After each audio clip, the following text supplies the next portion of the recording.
от героев былых времен не осталось порой имен.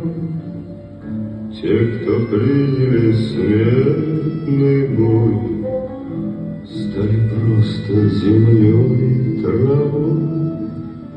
Только грозная доблесть их поселилась в сердцах.